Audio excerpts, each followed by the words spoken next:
Sony backpedals on closing down the PlayStation Store. Nintendo's going after another pirating company, and the Days Gone director is a fucking douchebag. These topics, right now, let's get into it. What is going on, guys? My name is The Rose, and this is take 2 of this video, because OBS decided it was going to fucking crash on me, you piece of shit. So here we go, starting this shit over. So I have the first topic up right now, so let's get right into it. Nintendo has filed a new lawsuit against Team Executor's leader, Gary Bowser. Team Executor is an international pirating organization and criminal enterprise that sells piracy tools for profit. The document details the history of Bowser's offenses against Nintendo, dating as far back as the Nintendo DS era. So we're going about 15 to 17 years back now. Nintendo claims Team Executor's SXOS is the most installed piracy software on the Nintendo Switch. The company furthermore claims the OS was pre-installed on 89% of hacked Switch hardware for illegal sales at one point. The civil action lawsuit details who Team Executor and Gary Bowser are, what they do, and what the piracy software they sell does. The document provides extensive evidence and a history of criminal operation by the individual. In the lawsuit, Nintendo describes Bowser as one of only a handful of key members of Team Executor, running the day-to-day operations of the hacking group. The document also elaborates on the scale of for-profit operation, detailing the distribution channels, resellers, distribution manufacturer centers, abroad marketing and advertising. To further support the company's lawsuit, Nintendo also claims that Bowser has been a leader in targeting Nintendo for years. In addition to the current for-profit Nintendo Switch hacks, the company asserts that Bowser targeted Nintendo during the DS, Wii, and 3DS eras.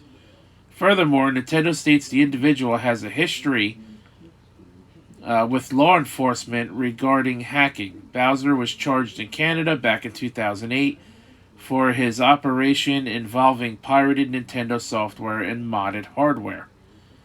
Nintendo has been continuing efforts in cracking down on piracy, which, they've been doing that for quite a long time now, more heavily in recent years. But let's just think about this real quick. Nintendo of America has Doug Bowser as its CEO, right? And they're suing another guy named Gary Bowser. It's Bowser versus Bowser, man. You can't make this shit up. But good on Nintendo. I mean, if, this criminal organization is out there doing, this pirated bullshit, they, they deserve what they have coming to them. And, if this has been going on for at least 15 years or even longer than that, then, I could see Gary Bowser and everyone else involved eventually all in prison for quite a long time. And that's pretty much probably where they deserve to be. Fuck them. That's what I say. Good on Nintendo for protecting their IPs. Speaking of IPs,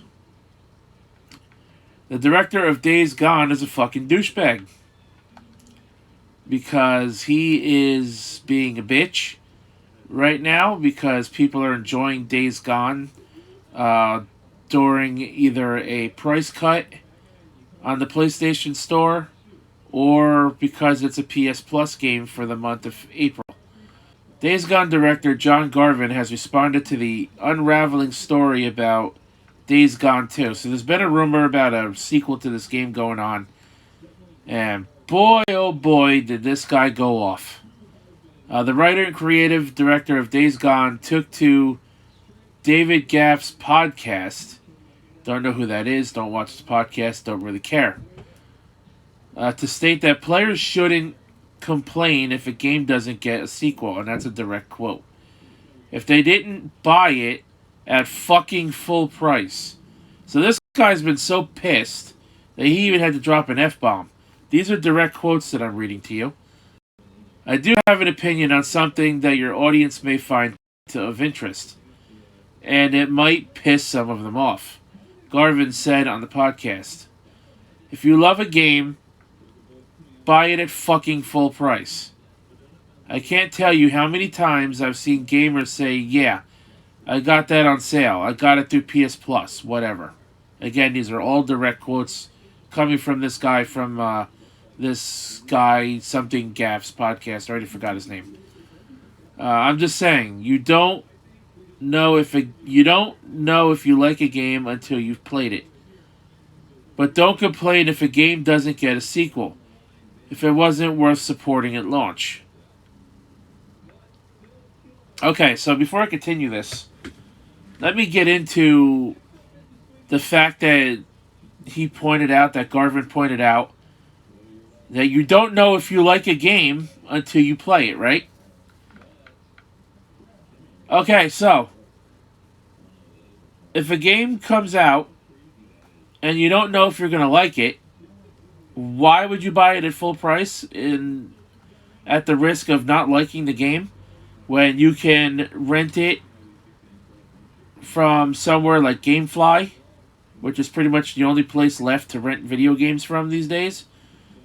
Borrow it from a friend, or buy it on sale, whether at a store or digitally, or you get it as part of a service like you can right now this month for free with PlayStation Plus.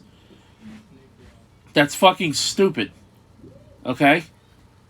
I would never spend $60 or $70 now with the new games. Now that the newer consoles are out, games are going up again.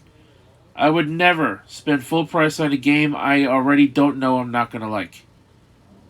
If I know I'm going to like it, like the new Spider-Man, Miles Morales, okay, I know I'm going to like that game, sure, full price, boom, I'll buy that. New MLB The Show, yearly game, I buy it every year. This year I bought the collector's edition for $100. Every year I'll buy that because I know I'm going to like it. But a game like Days Gone, I don't know if I'm going to like that game, so why would I buy it at $60? Why would I buy it at all, in fact, if I don't know if I'm going to like it? I could rent it from GameFly for a hell of a lot less. I could borrow it from somebody if I happen to know a friend who has it, and I could even play it for free with PlayStation Plus right now. So, why buy a game at full fucking price if you don't know if you're going to like it? It seems like you're kind of contradicting yourself there, pal. He continues, it's like God of War. Got whatever number, millions of sales at launch. And Days Gone didn't. I'm just speaking for me personally as a developer. I don't work for Sony. I don't know what the numbers are. Okay, so you're comparing your game to a series of games that has been established all the way back to the PS2. From when was the first God of War game? I don't remember. It was like 2002, 2003 or some shit. I'm sure the first God of War game didn't sell too well at full price right away. Now, the 2018 one probably did because it's God of War. At that point, the series has been around for like 15 years already. You're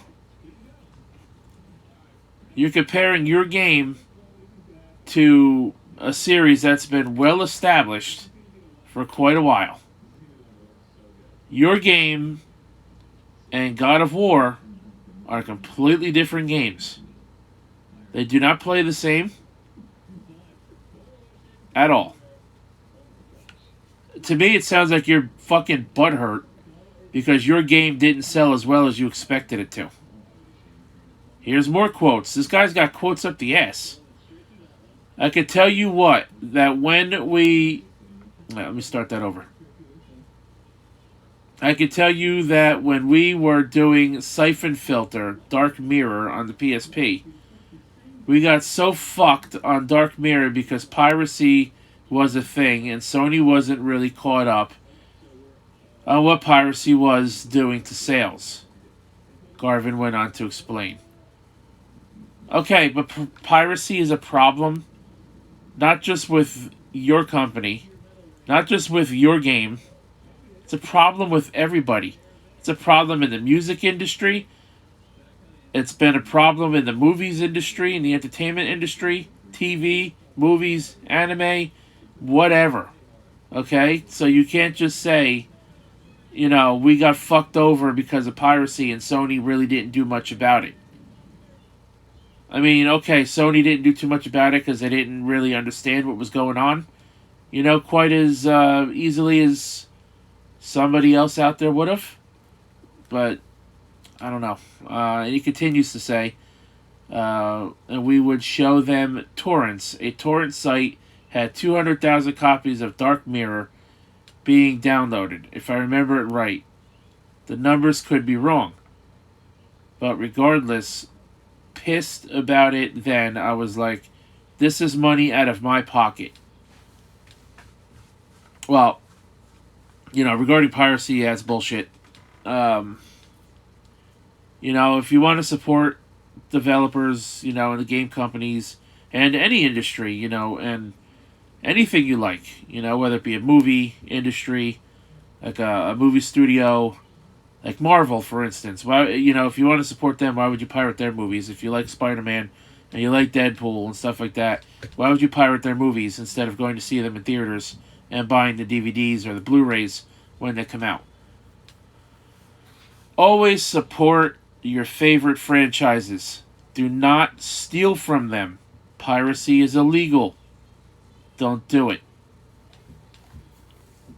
So, in a sense, I agree, with him. I could see a reason for being upset that, piracy is a thing, but, in more recent years, game companies have been finding ways to put anti-piracy measures in their games, where you either wouldn't be able to play the game properly if you pirated it, you wouldn't be able to beat certain enemies, and certain enemies would be invincible, and you wouldn't be able to progress through the game, or other things. You could look up on YouTube and find plenty of examples over the past, I want to say 6 or 7 years, of games having anti-piracy measures in them.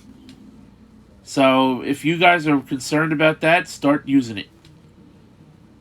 He continues to say, so I think the uptick in engagement with the game is not as important as did you buy the game at full price? Because if you did, then that's supporting the developer directly.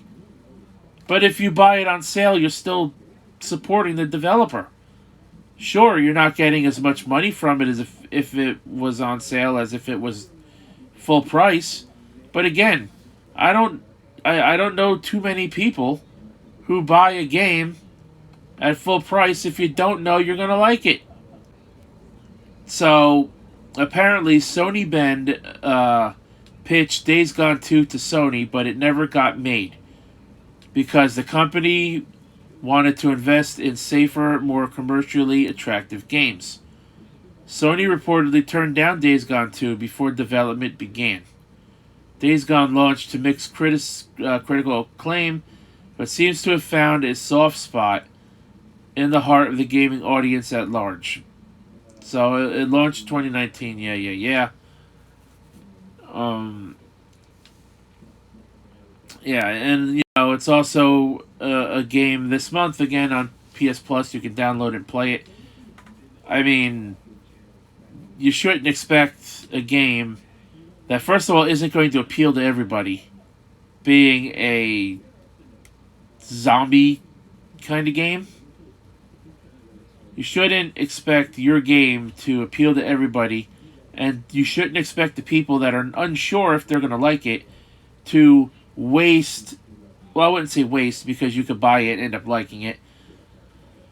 But you can't expect somebody to want to pay full price for your game if they don't know they're going to like it. Because if they do and they don't like it, guess what?